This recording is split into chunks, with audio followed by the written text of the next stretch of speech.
Hello everyone, আসসালামু আলাইকুম। Welcome back to my channel Hijal blogs.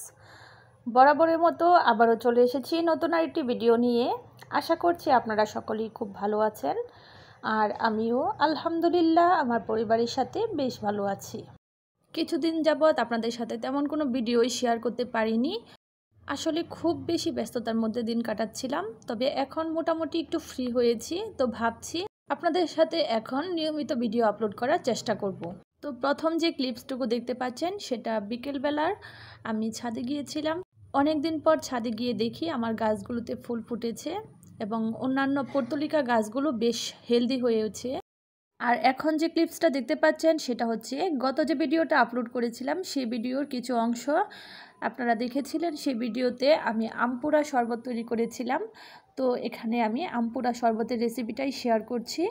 আসলে ইউটিউবে ইদানিং খুব বেশি ভাইরাল হয়েছে আমপুরা শরবতটি।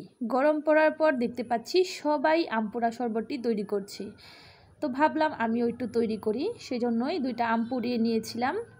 আমটা পোড়ানোর পর খুব ভালো করে ঠান্ডা হয়ে গেলে তারপর খোসাটা ছাড়িয়ে নিয়ে এখন আমি আমটাকে খুব ভালো করে মেশ করে নিচ্ছি এবং সেই সাথে বিচিটা ফেলে দিচ্ছি। আমি এখানে একটা কাঁটা চামচ দিয়ে বেশ অনেকটা সময় নিয়ে আমটাকে ভালো করে মেশ করে নিয়েছি। এখানে আমি কোনো প্রকার ব্লেন্ডারই ব্যবহার করিনি, যেহেতু আমের শ্বাস তো খাওয়াই যায়, তো সেজন্য আমি আর কোনো ব্লেন্ডার করিনি।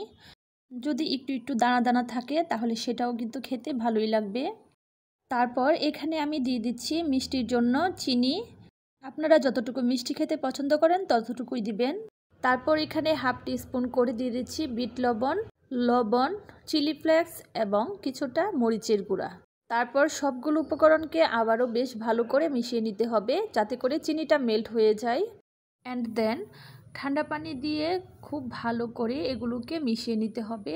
ভালো করে মিশিয়ে নিলেই তৈরি হয়ে যাবে মজার এই আমপুরা শরবতটি। এখন আমি আমপুরা শরবতটিকে সার্ভ করছি।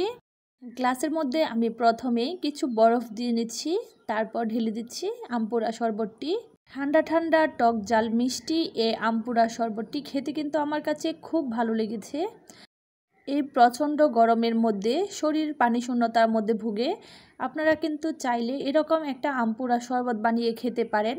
এতে করে আপনার শরীরে পানির ঘাটতিও পূরণ হবে, তাছাড়াও আপনার দিলটা কিন্তু শান্তি হয়ে যাবে এরকম ঠান্ডা ঠান্ডা একটা শরবত খেয়ে।